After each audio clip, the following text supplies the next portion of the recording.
All right. Yo, what's good, everybody? So, man, you guys know I always get my sports guys on. You've seen Kevin Durant on here. You've seen all my basketball homies, all my baseball guys. You've even seen some movie entertainers and different things of that nature. But I think this is dope for me because I've always wanted to get rappers to come on. And like this guy here, not only is he a rapper, I think he's a part of history. So just for starters, this is dope for me because a kid growing up in Fort Worth, in the 817, I never had an opportunity to like really latch on to like seeing a rapper make it out of where we were from. And this guy here, man, not only is he from where we're from, I mean, obviously Dallas, Oak Cliff, but I call it all one big thing. If you know better, it's the DFW. We're all one big thing. We represent the same thing. And not only that, he's a sports fan.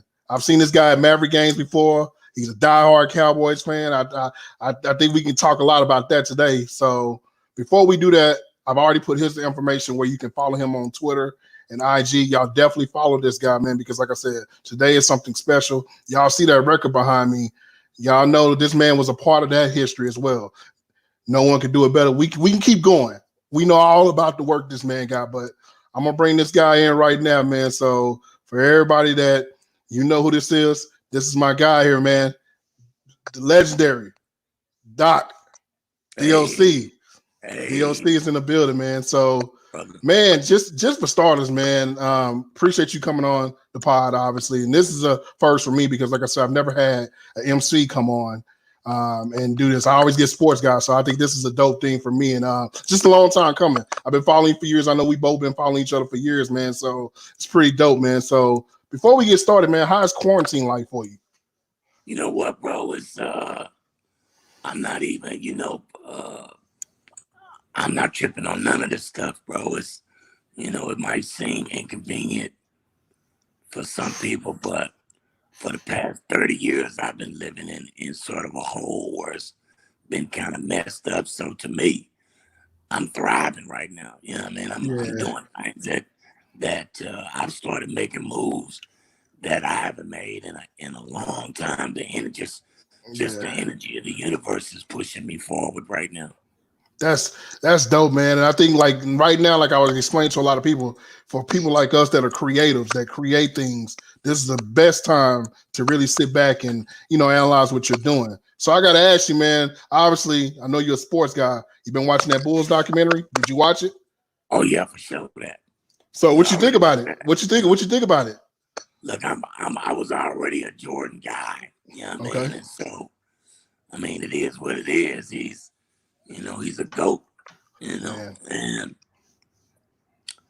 right now I'm riding that fist between his airness and the king. But I grew up. Matter of fact, it's funky enough. My first video, I was classic with the Jordan 1s and the warm-ups, and so I've been representing that guy for a long time. I've never had a chance to meet either one of those guys yet.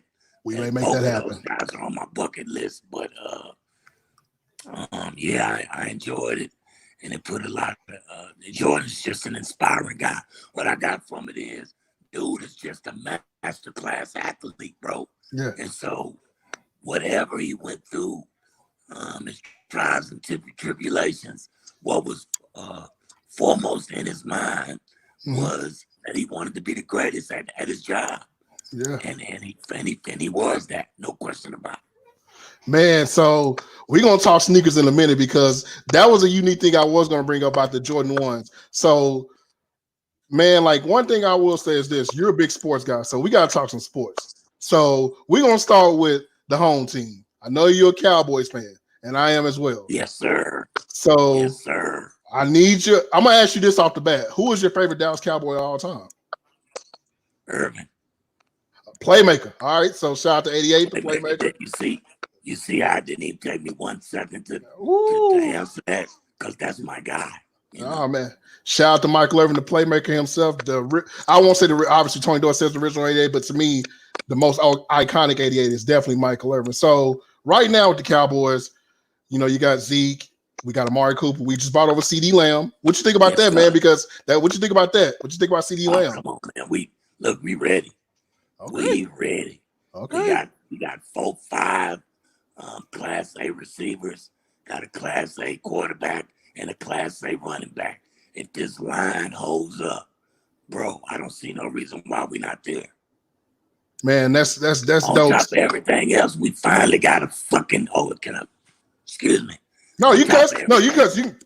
No, you can cuss because I'm about to cuss too. So I was going to ask you. Now that we finally got a fucking coach. God okay, damn it. so what do you think about that? Because obviously, I know for years you would get on Twitter and make your rants about Garrett. Unfortunately coming up short. But now we got a coach. Do you think that was the final piece to this? I think so, bro. And he's a Okay. quarterback coach. Yeah, I Okay. think that was it. Because look, our team has always been a great team. But Okay. when you got fucking goofballs calling the goddamn plays, you There you can't. I go. mean, come on, bro. This is called coaching. You know what Okay. I mean? Okay. You can't call the same weak ass plays over and over and over and over again, seeing that the defense is keying on the same shit and keep doing it. I mean, what kind of ignorant shit is that? You know what I mean? And so Yeah. now that we got us a quarterback's coach that's going to, I think, give Dak enough room to breathe. You know what I mean? Do what he got to do, and as long as Dak handle his business, we gonna be all right, bro. For sure that. So I love that, man, because the next thing I got to ask you is this. So obviously, speaking of quarterbacks, we still got to get, and I've been on the look, when he first got there, I was a little skeptical. I was like, man, I don't know. And then he proved himself. And to me, the man should get whatever money he wants because he's proved himself. What do you think about Dak Prescott and when you think about this whole contract thing, man? Man, get your money, man. It's a business.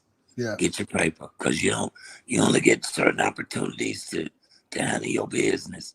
You don't want to end up like Scotty did in The Last Dance. You know what I mean? Yeah, man, that was horrible. You know what I mean? That was horrible. Yeah. Yeah, that was horrible. It really made me look at Bulls leadership and management side eye. You know what I mean? Yeah. Because you don't just. Yeah, a contract is a contract, right? But when a guy overproduces, you don't hang the dude out to dry like that, bro. That's just Facts. that's not good. That's horrible. That means Facts. you don't give a damn about the guys that um, that are really bringing you home those rings, bringing you home all that money when those Yeah. people come into those arenas. You know what I mean? Facts. Just because you got the power don't mean that you Yeah. should be an asshole with it. I see why they Man. treated Kraus. I see why they treated Kraus like a elf and shit, because he was acting like one. Like, you know what I mean? You're making all these weird ass comments and shit. You can't dribble the ball. You ain't made one fucking bucket. You making deals that I could have made. You know what I mean? Yeah.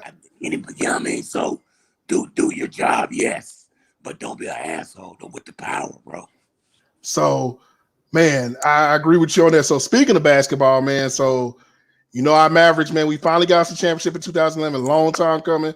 You was around the reunion arena days when we was struggling to get some. Well, I would say this before, obviously during the Don Carter days. That was the great time when we won West Conference Finals. But then everything went to hell all of a sudden for us. But then Dirk Nowitzki comes along. I got to ask you off the bat, who's your favorite Maverick of all time? Do you have a favorite Dallas Maverick? You know what? I haven't. I would have to think about that one. You know what I mean? Okay. I'd have to think about that one. My favorite Maverick of all time. Wow, that's a great question. I'm gonna give you some names. So we got Rolando Blackman, we got Mark Aguirre, James Donaldson, Derek Harper. You got Dirk, Michael Finley, Steve Nash. I know it. No, don't get it twisted. It's just too many. Everybody. It's too many. Yeah, it's too many. No, I know everybody, but my favorite of all time. Now this kid Luca, I really like this kid. I really like this kid. He's a true soldier on that basketball court. He ain't got no look, dog. Wait, Raekwon the chef just texted me. Shout out to Raekwon. Shout out to Raekwon. Yeah, I like Luke a lot, bro. I look for big things with him, and I know he's gonna get him a ring. Man, so speaking of Luka, man, I want you to talk about this dude, man, because Man, I think the Mavs, like, you know how like the whole Jordan thing comes along and like he went number 3, number 4, whatever. Jordan went number 3. The Mavs got like lucky again. Like it's weird how it works 20 years apart. They got Dirk and you got lucky, right? But now you get a kid that's like crazy already at the age of 21. Can you talk about Luka and his game? Because you spoke on him like he's just his mentality is different. But watching him, and I think I saw you at the arena watching him actually live before. So what did you see from him, man? What do you Yeah, think about his yeah. game? Dude is a savage, man. Like, he's unconscious. He don't care. He got one of the meanest step backs in the game. His dribbler, like, dude got handles like magic. He can pass. Yep. You know what I mean? It's really nothing that this kid can't do. So if you get him the right help, get him another all-star on that squad, we gonna be good for a long ass time. And I know that kid is gonna like, I got nothing but love and respect for Cuban. Like, he did a lot for this city. Yeah, man. Oh man, he did a lot. I tell people, bro, like they don't understand. Like being a Mavs fan in the '90s, even though we did have the 3Js, it was very tough because like we didn't. The arenas when even though Reunion Arena was always loud, it wasn't packed like that. It wasn't people supporting the Mavs like that. It was just nothing but Cowboys. But when Mark Cuban got here, everything changed, man. So shout out to the homie Mark Cuban for real for doing that. So, man, I got to ask you this, man. So, obviously, since we talk in Dallas, you know, you being born and raised here, what was the music scene like as a kid growing up for you? Because I always wanted to know this because for me, it was kind of like we kind of transitioned over to the West Coast because then you guys start coming along and then we had all these other things. Then like hip hop was a thing. I mean, there was R&B, obviously. But what was the music scene like, you know, as a kid for you? Well, when I was a kid, it was basically all 70s music, Isley Brothers, you know, Switch, the Barge, and all of that kind of stuff until hip hop came along. Michael Jackson, you know, when hip hop came, it was all East Coast because it wasn't no West Coast, you know. Man. Really, the West Coast started when hip hop first came here. Man, the West Coast was beginning to try to develop, you know.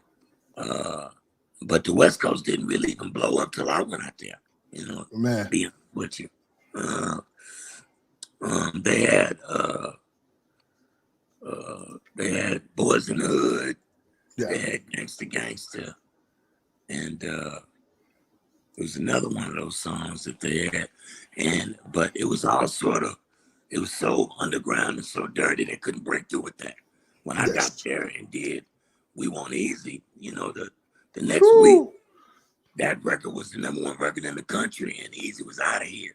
That was the only video he ever did, you know what I mean? And so that was all it took. It was like, bah, after that. And we went from his record to NWA's record, and from their record to my record. So we was back to back to back in them days. Man, so back here in Dallas, it was all about the East Coast. It was all about Big Daddy Kane and Houdini and Run and Slick Rick and those guys back in the Dougie Fresh and Force MDs and all of that kind of stuff when I was coming up in Dallas. Yeah, man, and that's crazy that you bring that up. So speaking of NWA, man, and I am so glad when they did this movie, they represented you. I like how they gave you your own identity, your look. They put you in the cowboy jersey, so we kind of knew. Because a lot of times with documentaries, they don't really kind of, or like movies like that, they don't really like give people their sort of own identity. But we knew when I saw that movie, the first thing I said, I was in the theater. I started pointing. I said, "That's D.O.C." They didn't even have to tell me who it was. Like we knew it was D.O.C. But NWA, man, like people don't understand this. And I know a lot of guys get mentioned. You get Ren, Yella, you know, Dre, Cube, Easy. Those guys get mentioned. But a lot of times, guys that are behind the scenes, doing the writing, doing the production, helping out with production, you know, you fall in that line. Can you talk about NWA, man? Because for you, you're a part of history. And I know a lot of times you probably look at it as like, yeah, it's a great thing. But the significance that you brought to that, because you were on pen and pad. There is proof of this. Can you talk about that? Well, now I tell folks, right? It's a G.O.D. thing. It's not a D.O.C. thing, right? Yeah. And so I don't take any real credit for do as a writer. I gave all I could give to help those guys be everything that they could be, and I'm very grateful for what they gave me in their movie. But their story is a lot different from mine. You know what I mean? A lot different. And so I actually start pre-production in June for a documentary on me.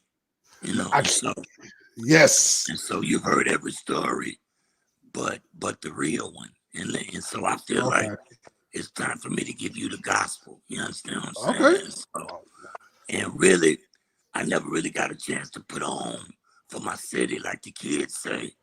And so I'm finna bring it all home with this doc. This doc is really not about me, it's about us. And I'm finna give them all us. You know what I mean? I'm finna do my best to round up all the old ones and all the new ones and shine light on everybody that needs that light, you know, and give a positive spin to what's always been such a negative sort of story, because you've heard all the bullshit. Now let me give you some God shit. You know what I mean? Let me show you what it all means. I love it, man. See, that's what I'm talking about, and I think it's time, because a lot of times Dallas never gets represented for gets its due for music, or like the impact that guys like you that bring to the music genre, especially hip hop, just the culture in general. So the summer of '89, I gotta ask you this, man. Something crazy happened in summer '89, man. An album dropped, a great album. And look, man, matter of fact, I'm gonna do this, man, because I always put different banners in the background. For those that don't know, we know what that background is right there, right, man? So I need you to talk about this, man, because you had some work, man. And you know what's crazy, man? Like, I literally listened to the song. That's my actual wake-up song. So every morning I wake up, Funky Is Enough, come on. That's my wake-up song. Like, I wake up to that song every morning. It's crazy. Like, people, like I said, I told you a story about my nephew, but like, that's my wake-up song. Can you talk about making that album, man? Because that is one of my favorite albums. Like, I also got to ask you this: where can I find a vinyl at? As I'm a vinyl collector, I cannot find one. Yeah, I just ordered some from overseas. Okay. And it took the motherfuckers forever to get here, but I got them. You know what I mean? And it's a blessing to have them.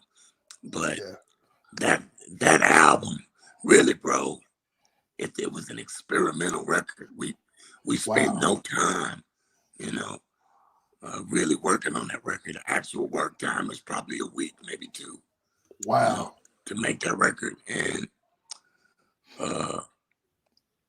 in fact, Nelly said one time, shout out to Nelly once, that he thought I was the biggest what if in this genre of music, because I only got a chance to do that one album. And to be perfectly honest with you, when I had my voice, I only got a chance to do 14 songs. That's it. That's it. And so if I only got a chance to do 14 songs before that crash, imagine what I could have done. The first, not 2 or 3 albums, and then I got good, and then that was it. The first fucking 14 songs I did, you got it. Wow. That's it. You know what I mean? It is crazy because, like, the cadence, the way you rapped, it sounded like so many different things. There was this sort of like, okay, we got the West Coast. There's a South feel to it. I felt like there was some reggae involved into that, like different things that you brought into it. The voice. I tell people all the time, one of the best voices I ever heard in hip hop, just rapping. The way you start off, 1, 2, 3 to the 4. Like, it was just like you were there, man. And like, people don't realize that. And I think that's dope, man. And we appreciate you for that. I tell people that all the time. Like, people know me very well, and they're in the comments saying that now. We know that's your ringtone. Like, that's one of my favorite hip hop songs of all time, because I love to brag at the idea that I can tell somebody, this is Dallas, man. This is Texas. This is not. I mean, even though it's a West Coast thing, this is us, man. And I think that's dope, man. So obviously, after all this happens, the big thing happens, Death Row. And for Death Row, for you, man, like, when we talk about hip hop history, I tell people all the time, what a time to be alive. What a time to be alive during the Death Row days, because like, we saw a lot of great things happen. And I know a lot of times negative light gets brought up on a lot of things, but I want you to talk about Death Row, man, because like the beginning of Death Row, because like I think it was dope that you got not only just you got black men in charge of their own stuff, which I thought was dope. Like you guys had total control of what you wanted to do, how you wanted to do it. You shook the world because for every there was certain guys that weren't black. They were out there in the music world. They ran everything. But here comes Death Yeah. Row. And it was like, hey, here comes the new big dogs, right? The new bullies. The G's are coming in to take over. Can you talk about Death Row and the beginning of that and how that came to be? Well, you get a lot of like there's always a lot of negative about Suge and all the not so cool things that the guy may have done. But in the early days before the success came, Suge was my guy. He was my friend. Yeah. When I first started getting a little money, the dude got his big ass in a Suzuki Sidekick and drove all the way to Texas, slept on my mama floor. He was really a good dude. And when I had that accident, dude was there every day. When really nobody else had time to be there, dude was there every day. And he and I started building. But after the accident happened, I just couldn't do it. So when we brought Dre in, and Dre and I and Dick Griffey and Suge sat down and really started to map out the possibilities, Death Row sort of formed itself, and Snoop fell into our laps, and so did Corrupt and Rage and RBX and Nate, and Daz, and that nucleus was just a lot of powerful young kids that were really talented. And with a guy like Dre, who is more of a producer, a film producer than a music producer, because he knows, because of how he can see things and how they should be, before we actually do it, and how he can explain that in a way that that makes it easier to write, and so the team was just massive, and everybody's heart was in a good place. And like with anything else, when success comes, things get a little screwed up, and everybody starts to feel themselves, and shit gets a little out of whack. But in those very early days, we was tight as frog pussy, nigga. And that's watertight. You know what I mean? We was all in that motherfucker together, and we was together forever to the end. And we worked hard for one another. We believed in one another. I put every ounce of energy that I had into the dog, because if I couldn't be it, then goddamn it, dog, you're going to be it. You know what I mean? And Snoopy accepted that love, that teaching, and it turned out great for everybody. Man, see, and I just think that's dope. So one of the questions that's getting asked by the fans is like multiple questions, but Jasmine kind of pinpointed this. You wrote a lot of songs, and I know you did a lot of work on this album here, which, if you don't know like I tell you about, this should be the hip hop starting for like a lot of people that, if you want to know about the 90s, this album should be the starter kit, one of the starter kits for the 90s. So can you talk about the process of this and like songs that you wrote on and helped? Obviously you had an ear, you had a voice and everything. So can you talk about that on that? Yeah, bro. We did a lot of records, and some of them made it, some of them didn't. And it's just about having fun, right? And you can tell with the record, we just having fun. If you're not having fun, then it's usually gonna shine through, and the people that's listening is not gonna have fun, right? It's all about, nobody was trying to prove no points. Nobody, you know what I mean? I wasn't no gangster, but I was writing that kind of shit. But I'm writing it because that's what they want. Yeah. You know what I mean? Like, I'm not trying to shoot nobody. I'm not trying to squabble with no motherfucking body. I'm gonna smoke with you, drink with you, and let's have some fun, And so for lack of a better way of putting it. We were just really having a blast, you know what I mean? And that's why I came across like that. We really gave a fuck about one another's skill set, you know. Mm-hmm. I think Corrupt is an unsung hero. Woo! Yes. Records. One of the greatest of all times, Young Kingpin.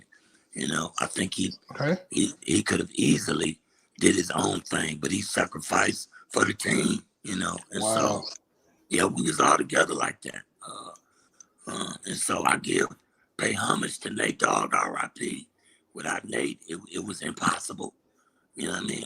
All of those kids served a purpose, and they were really important, not only to me personally, and I love them all dearly, but for that particular project, none of it would have happened. You know what I mean? And even Warren G, who very rarely, if any, gets any credit, was monumental when that record was made. Just being around and the energy that he had, you know. Shout out to Long Beach and Compton. You know, those energies together was powerful, you know. And I was blessed to be able to witness that shit. Which, when I do this documentary, you're gonna see all the ins and outs of that shit, right? Because it wasn't negative; it was positive. We was in that bitch together, and we changed the game. Man, and see, and that's the thing. So one thing I try to explain, especially to a lot of the younger people that I deal with, I explain to them, you know, my parents and my grandparents had Motown. We had Death Row. Because like, and like, it sounds crazy, but the way I look at it is this. When you look at Motown records, right, you see all the talent they had. It was a lot. And then sometimes you just forget how much talent Death Row was just throwing like talent left and right. And like you said, a guy like Corrupt, he's one of the best MCs I've ever heard in my life that can rap. Never gets any love. Never gets any love. And Death Row just had everybody coming in. It's crazy now because it's like that's a part of major history. And there's a lot of guys that you would say top 10, top 15 guys in history of rap, top 5, depending on how you look at it. But I got to ask you about one particular guy. And you saw him when he was young. You saw him come into the game. The young Snoop. Can you hear me now? It sounds like you Am I staticking? Let's see if it's going away. Is it gone away now? I can't hear you. Can you hear me now?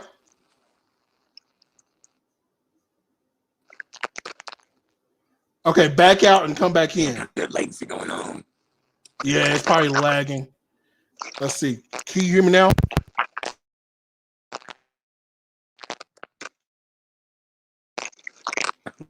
I mean, I hear you. Okay, you can hear me. It's a weird sound. Yeah, it sounds like it's an echo or something like that. Let me see. Okay, let's see. I might have to go without the headphones. Let me see real quick.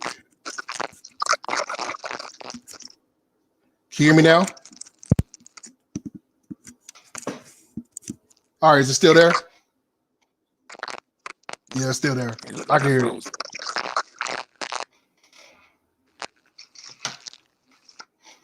Okay. All right.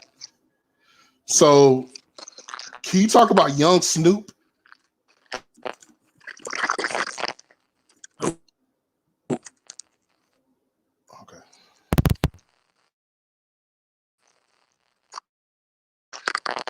Can I talk about what?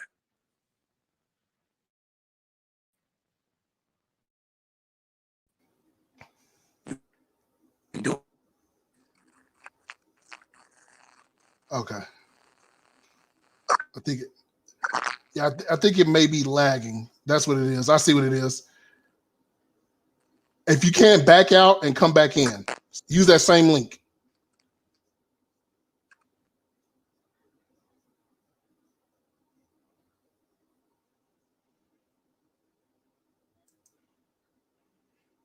All right, everybody. So he'll be back in a second. I think he has some internet issues. We'll get him back in here in a second. But I appreciate everybody definitely coming in. We'll get him back in here.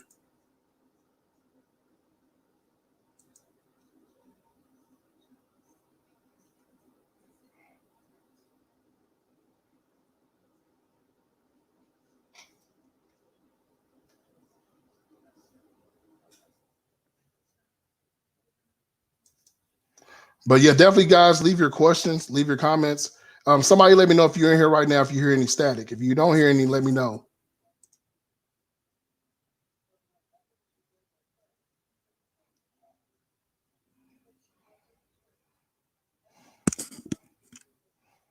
Let me know if it's still cracking. If anybody's in here right now, let me know if it's still cracking. I don't think it is. I can't tell. Shout out to everybody in the comments right now. I don't know if you guys can hear me. Let me know if you can hear me. Okay, I'm good. Good, good. Appreciate that. Appreciate that, Hannah.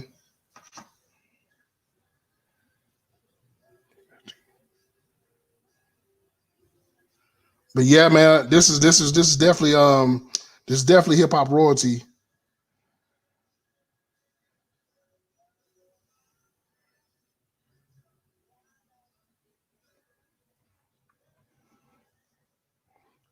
But yeah, man, like I got some more guests coming. I see Ray J. You know, I actually interviewed Ray J one time. That was pretty it's pretty dope. That was some years ago. So like the N1 Street Tour came um to town in Dallas, and Ray J was here. I actually have a photo with Ray J, man. I posted on HJ, man. That was pretty dope.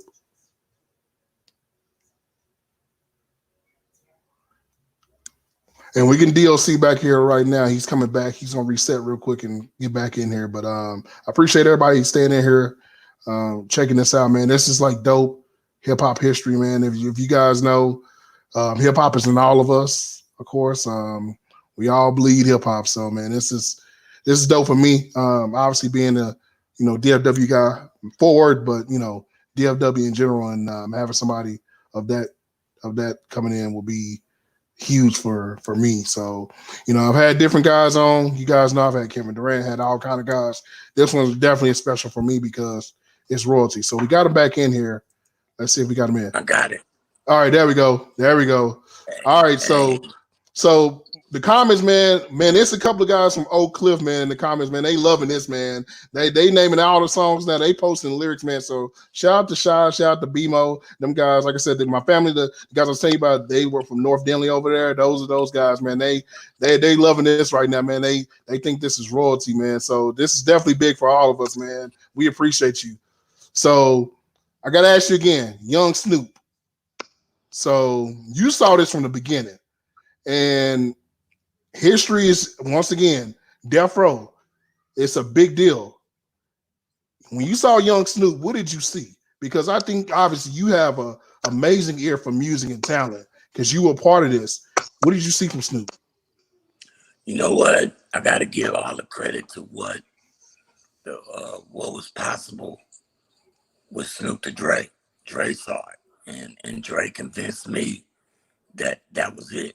And so when I got my marching orders, it was just about that to me. You know what I mean? Like my job was just to help Snoop in any motherfucking way I could find that lane. You know what I mean? That like he was really great at Mm-hmm. street rapping, just picking out shit and rapping about it, that kind of thing. He wasn't a great Yeah. songwriter and putting those stringing those kind of bars together so they were coherent and all tied together in a hook like a story, And so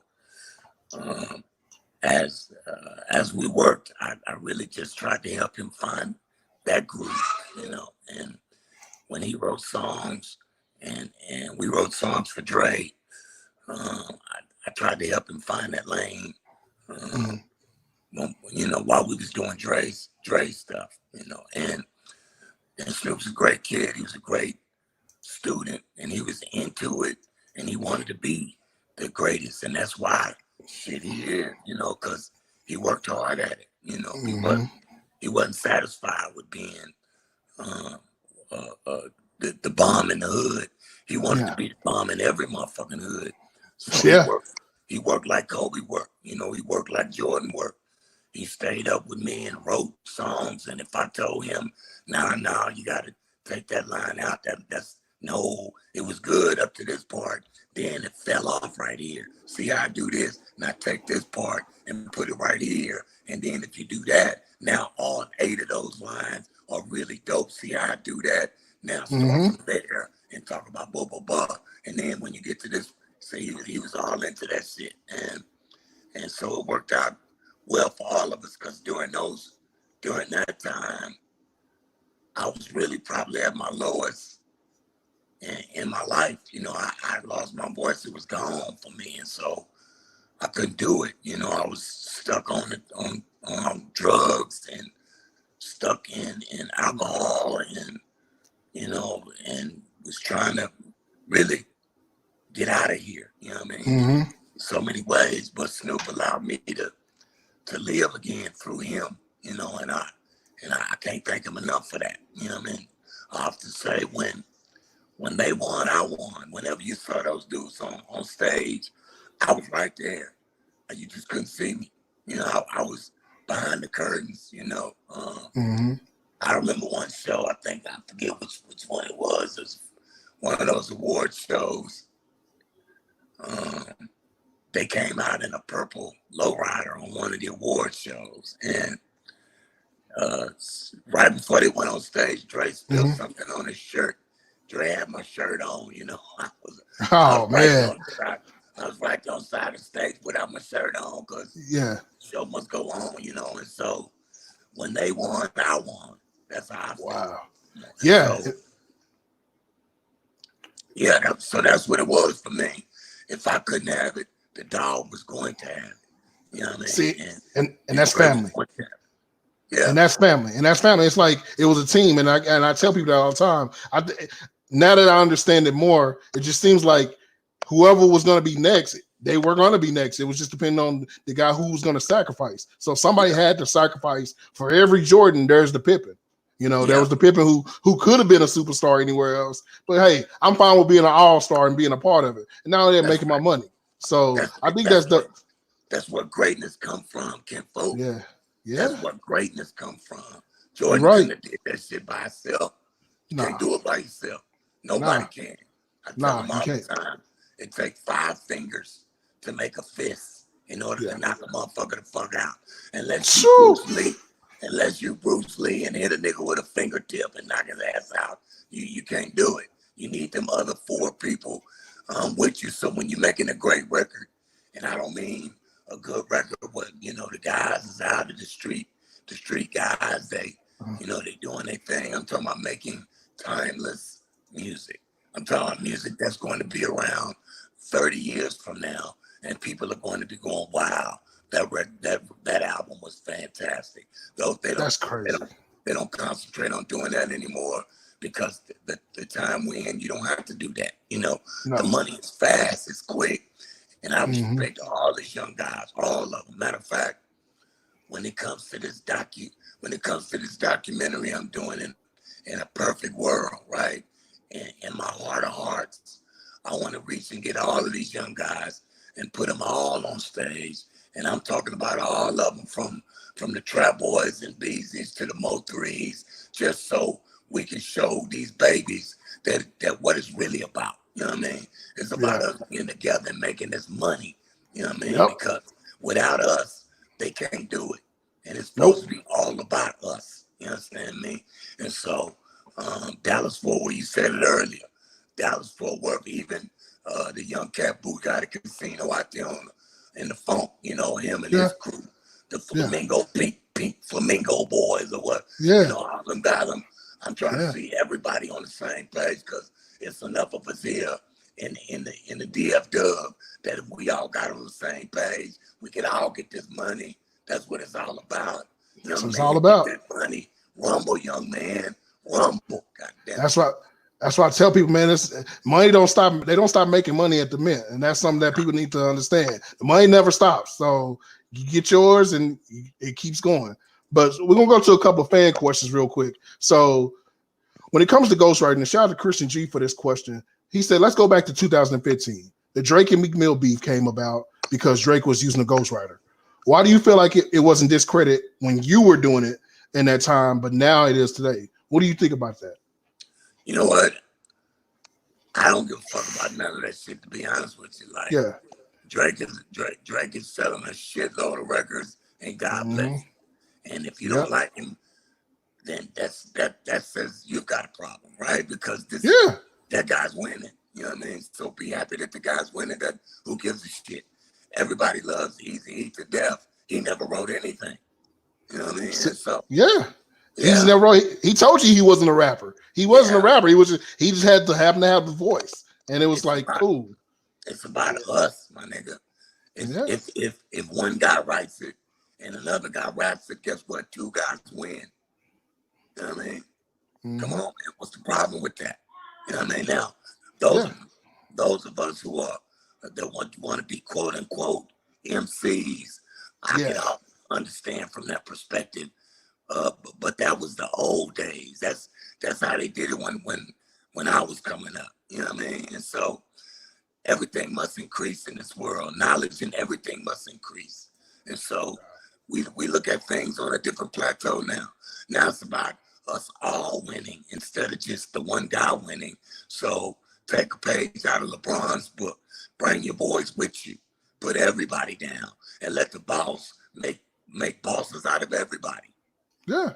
Yeah. It's time, man. I think the thing is this, and that's something that, although there's a lot of criticism behind it, we need to appreciate what Suge Knight did for us as people. Because, like, look, Barry Gordy did it at his time, but for like us, it was more of a rogue deal. Like, he came in rogue. Like, it was like, fuck this, we're gonna do it our way. Death Row is here, ain't none of y'all gonna tell us what to do, and we're here. And he made a statement. And now I feel like we need to show more praise to that versus, like, I get it. A lot of stuff happened during that time, unfortunately, and a lot of tragic things happened. But man, I just think that's dope.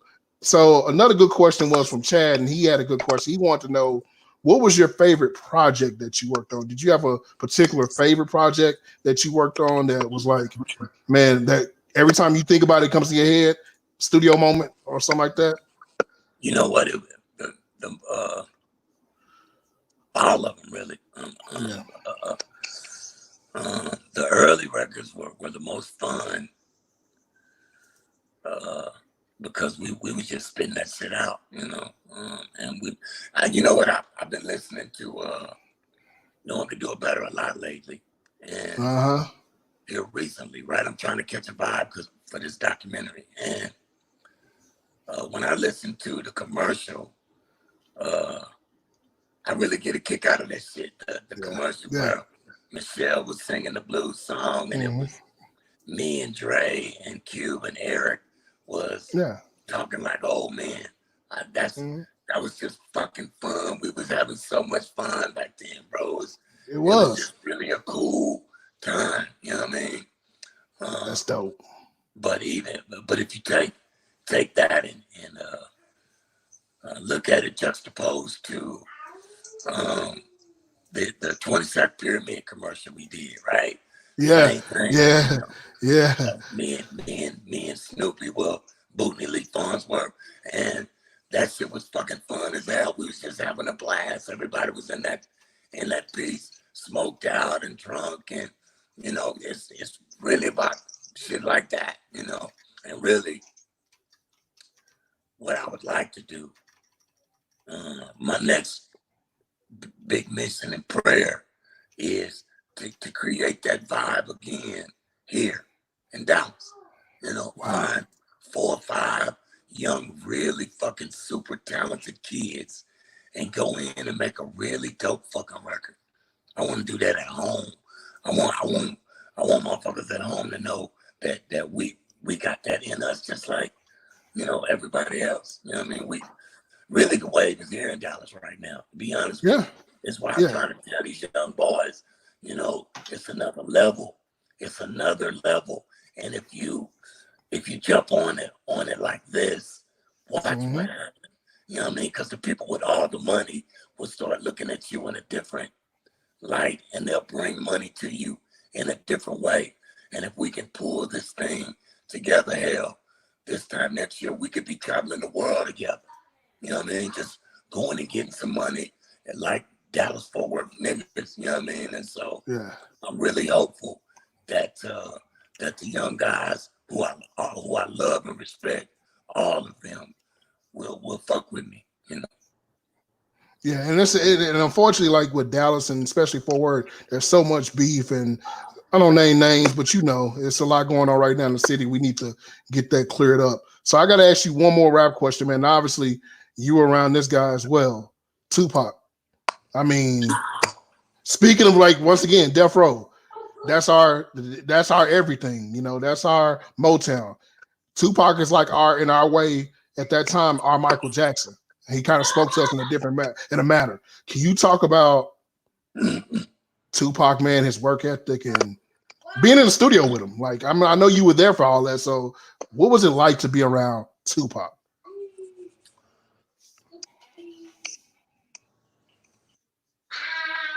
I want to make sure I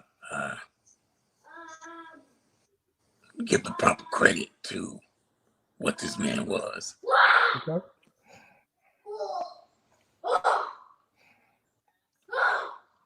I have become, over the years, a little disappointed in the way we've allowed his legacy to be viewed.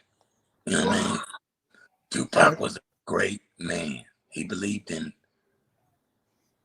us, you know. We've taken the word thug and we've allowed it to sort of put another unnecessary tint on who he was as a man, right? Mm-hmm. Someone that gave a fuck about women and children. Someone that gave a fuck about integrity and honor. Someone who gave a fuck about class. And most of all, someone who really gave a fuck about Black people, you know? Yeah. And so whenever I talk about Tupac, I choose to talk about him in those terms and with that light. Yeah. I think we lost a lot. We lost a lot, you know. And so he never got it. I think Tupac was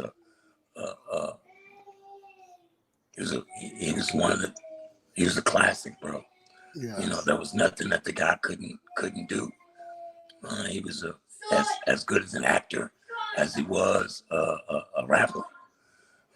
When he spoke, he was powerful, you know. And so if he'd have gotten a chance to really settle into himself as a man and start speaking to folks, speaking truth to power, can you imagine, you know, what the world would have been like today? Because man, I take you know, we still living in D.O.C's day, right? Every rapper that you hear today is a prototype of Easy. Yeah, right? Coke Boy. It's the same story over and over again. That would have never been allowed to continue had Pop developed himself, right? Wow. And so I just want us to be more and mindful of that man's legacy. The same way you look at Malcolm and the same way you look at Martin and those guys, I think Tupac would have developed into that man. And he would have given a lot more light to our children, because as 30s and, you know, late 20s, 30s, 40-year-old niggas out here trying to rap about pussy, weed, and alcohol, at some point you have to start thinking about these children. At some point you have to start becoming accountable to them, at least from the perspective that they are the future, right? They are God. They are all we have. And if we continue to go down that fucking rabbit hole of fuck that nigga, then we'll never have shit. You know? Never. At some point we have to say, fuck what that nigga did. That's my brother. I love him. I can't fuck with him. But that's my brother. I get it. I dig that. And I tell people all the time, I said, you know, I could only imagine what social media would have been like in 96 when we lost Tupac. And I remember being a 12-year-old kid and I really didn't understand the significance of it. I knew it was really bad and it sucked for all of us. But I found out later in life, and, you know, I'm not saying Nipsey is Tupac, but like losing Nipsey for what he was doing at the time was, you know, that was big, man, bro. It was big. It was big. And it really, I guess because my age now, because he's around my age, and I look at it like, damn dog, he's my age and he's gone. And he was doing so much and it got taken away. And I look back now and I just say, man, those people like you, Dre, Snoop, Corrupt, Nate, that were around Pac. I can only imagine what y'all were going through during that time, because it wasn't social media. It wasn't where you could go on somewhere and say, hey, this was tough. It was like all stories are coming from everywhere and nobody really knew. And I remember being at a football game in Everman when the story happened, when they announced Tupac died. And I remember it was on a loudspeaker. Tupac Shakur is dead. And I remember just sitting there like, okay, I didn't get it. And I remember my sister, being older than me, growing up in that time more as a young adult, it was like, it was it for them. This is it. This is a shock of the world. And they always say every generation has that moment. And I think in the 90s, that was that moment. Obviously, Biggie coming right behind him. Unfortunately, that was a terrible thing as well. But Pac dying was like that was our legend. That was our legendary thing. And I just think that, unfortunately, that was a big deal. So, man, I got to ask you this too as well. Today, is there any rappers that you and I had some names that I want to throw out there to you that I thought were some guys that remind me of you? Is there anybody that you can think about in the game now that kind of have that D.O.C? Like, I'm a guy that reminds me of you. I had a couple of guys, and there's some couple of West Coast guys. I thought about J-Rock and I thought about Absol, a mixture of both of those guys. Laid back. He's gonna give you his 16. He's telling you a story. He's telling you something about life, and they're giving it to you a real way. Is there anybody that, from your standpoint, that you look at that reminds you of like you, a younger you, or like an MC like you? I can hear myself in a lot of these guys. Okay. I can hear it. I take no. I don't want anybody to be like me, but I can hear. Mm-hmm. The bridge. I mean, but we all came from a bridge. You know what I'm saying? Like, yeah, everybody came. That's why the GOAT conversation always kind of, because every great motherfucker came from a great motherfucker. So how can you know what I mean? Like, and you don't know who's coming, you know what I mean? And yeah. so, but yeah, I can hear myself in a lot of guys, music and the guys that put my name in they records. I'm humble and I'm grateful, and they don't know what that shit means to me. When Jay-Z put my name in this record, I got a fucking record phone calls in one day, and guys like that, when Kendrick did it, when a lot that shit just is touching, Yeah. And I'm thankful and grateful to hip hop music for what it gave to me. And that's crazy. And by the way, while I'm on your line, I want to give a shout out to my guy MC Brady, who I miss dearly. Rest in paradise. Rest in paradise. My brother, from another mother who I love dearly, and I miss him greatly. And I wish he was here to be a part of this documentary, because when I fell, it was really Breed that came and got me and took me to Atlanta and said, you don't need to do this shit no more. Come fuck with me. And so, yeah, and I miss him. And being back on my square, I'm grateful to God that he was there when he was. Yeah, shout out to MC Bree, man. He wouldn't even. Man, what's crazy about that? Speaking of God that translated over to like different coasts, being an up north guy, being way up there in Michigan, doing his thing and able to touch different like boroughs and different like coasts. That's crazy to me how that plays a part. So my guy had a question. I don't know if this is true or not, but did you help out J-Rock on his last album? Was that a thing? No. So you didn't. Okay. Just want to make sure he had I didn't know he had a question about that or not. So yeah, MC Bree was the man. Yeah, man. If you know a lot about hip hop, man, I tell people all the time, a lot of these guys that don't get mentioned a lot, unsung heroes is what I call them. Definitely one of those guys, man. So I gotta ask you this. So Feeling Fresh crew. So sneaker time. We gotta talk about this, man. Sneaker time. So obviously you talked about that Jordan 1. You and a crew to Feeling Fresh, you had that name as well. Can you talk about your love for sneakers, man? I mean, I like sneakers like the next guy. You know what I mean? I'm not a freaking.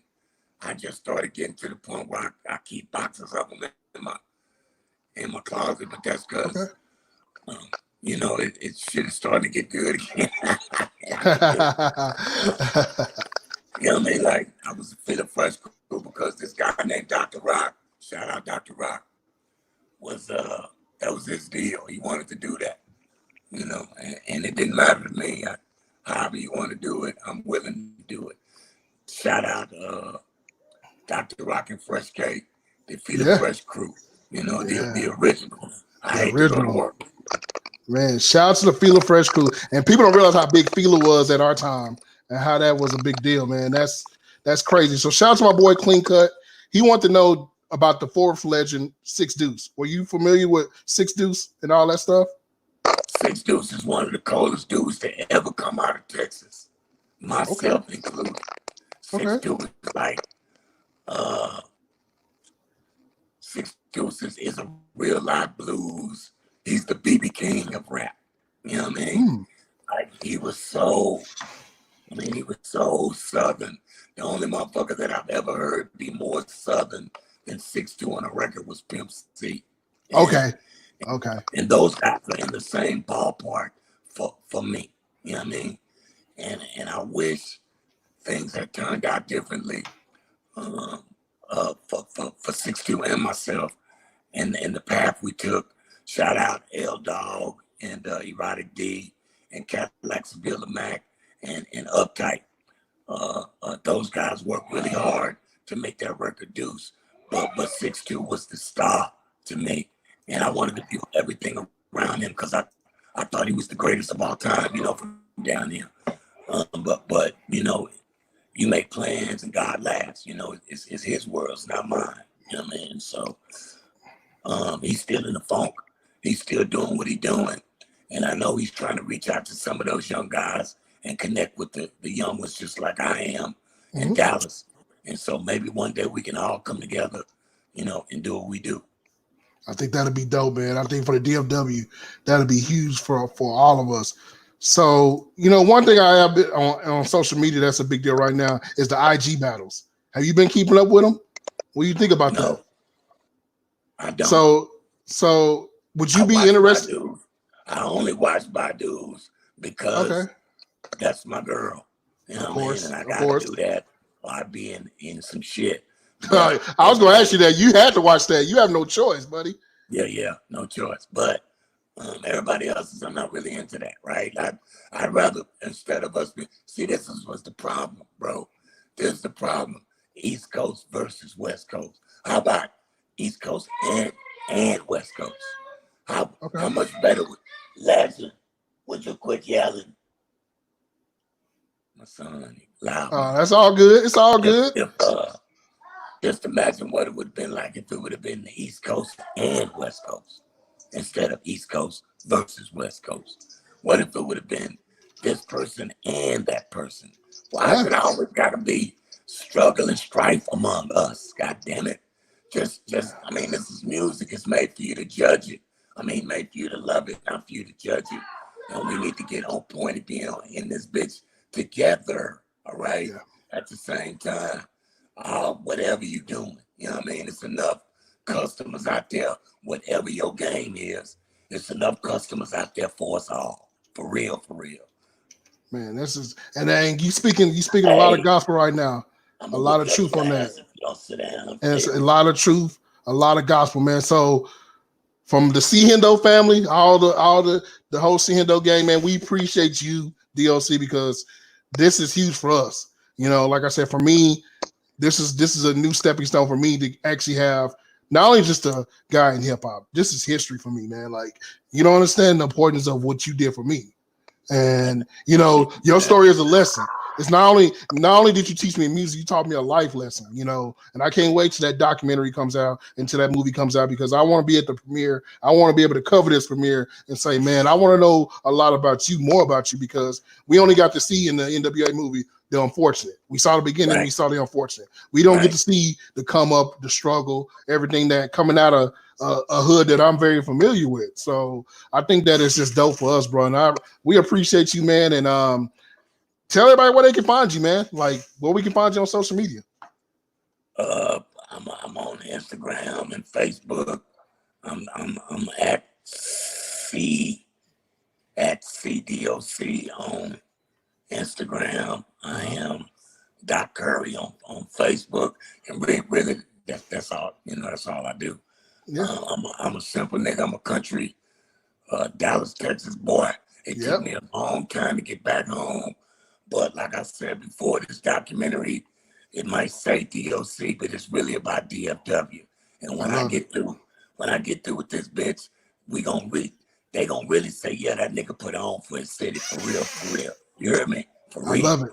And I can't wait, man, because I think it's time. I'm glad that the right person has chose to do this.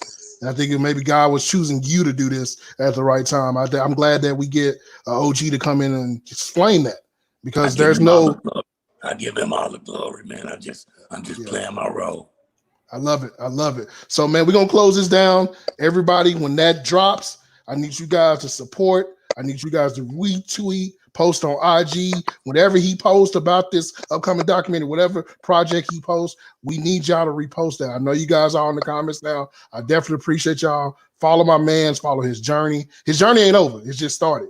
Oh, yeah. And he's giving us a new life, a new thing on life. And this is for not us. This ain't about us. It's the kids out to us. It's the little man in the background. It's my nephew. It's your nephew, your son, your kids. It's for everybody, man. This is what we need, man. And I think that it's time to show that. So yeah, man, this is dope. Y'all see that right there? It's for Boogie right there, man. This is who it's for. That's who it's for. What's up, boss? What's up, man? Tell him peace. Peace. Yeah, man. All right, so we see, that's what we need, man. And one thing I'm gonna say is this, and we're gonna close this down.